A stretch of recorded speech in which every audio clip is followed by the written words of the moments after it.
Hello friends, welcome আমার চ্যানেলে। আজকে তোমাদের জন্য নিয়ে আসলাম একটা নতুন রেসিপি, কাঁকড়া আর আলুর রসা। দেখো তোমাদের কেমন পছন্দ হয় কি না।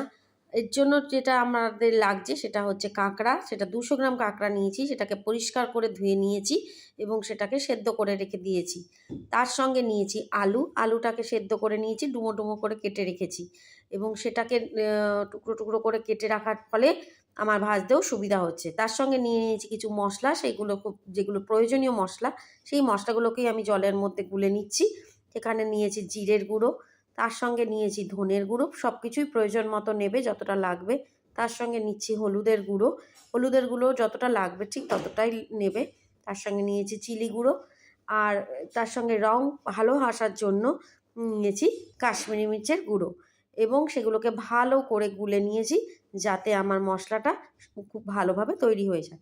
তার সঙ্গে নিয়েছি কিছু বাটা মশলা, যেমন পেঁয়াজ ঘিসা নিয়েছি, টমেটো পেস্ট নিয়েছি, আর নিয়েছি আদা, কাঁচা লঙ্কা আর রসুন হাফ ক্রাস্ট করাভাবে নিয়েছি।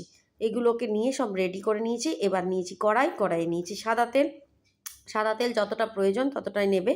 এবার আমি যে কাঁকড়াগুলোকে নিয়েছিলাম সেগুলোকে ভালো করে নুন হলুদ দিয়ে মাখিয়ে নিয়ে ওগুলোকে একটু ভেজে নিলাম। বেশি ভাজার দরকার নেই, হালকা একটু লাল লাল করে ভেজে নিলাম, তাহলে পরে ভালোই লাগবে খেতে। এবার সেগুলো ভাজা হয়ে গেল, এবার এগুলোকে আমি উঠিয়ে নিচ্ছি। ওঠানোর সঙ্গে সঙ্গে তারপরে পরের যে পদক্ষেপ সেটা আমি নিচ্ছি। তার সঙ্গে নিলাম আলু, এবার দিয়ে দিলাম আলুটাকেও লাল লাল করে ভেজে নিলাম।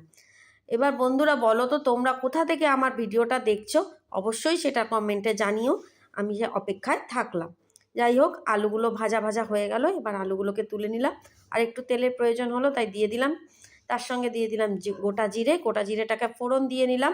গোটা জিরেটা যতক্ষণ না ফুটছে, লাল গন্ধ না বেরোচ্ছে, ততক্ষণ একটু ভাজা ভাজা করে তার সঙ্গে দিয়ে দিলাম তেজপাতা দেওয়ার পরে এবার দিয়ে দিচ্ছি বাটা মশলাগুলো। যেমন তার প্রথমে দিলাম পেঁয়াজ কুচি বলা যাবে না, ওটাকে একটু হাফ ক্রাস্ট করে নিয়েছি, ওটাকে একটু লাল লাল করে ভেজে নিলাম। তারপরে দিলাম আদা, কাঁচা লঙ্কা আর রসুন যে কুচি করে নিয়েছি সেটাকে দিয়ে দিলাম। এবার সেটাকে নিয়ে ভালো করে একটু ভাজা ভাজা করছি যাতে কাঁচা গন্ধটা না থাকে।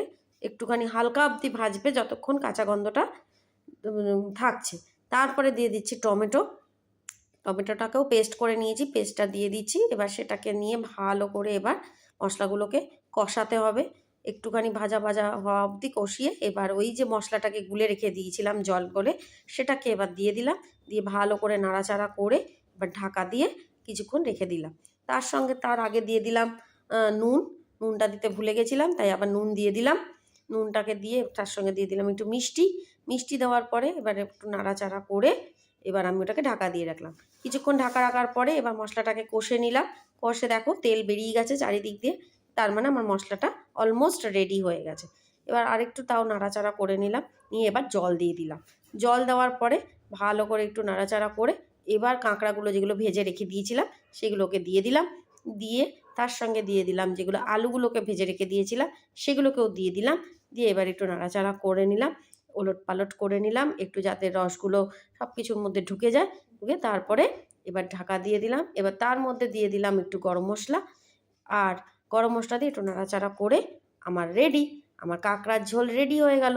বলবে বন্ধুরা কেমন হলো, এবং আমার এই ভিডিওটা দেখার জন্য অসংখ্য ধন্যবাদ।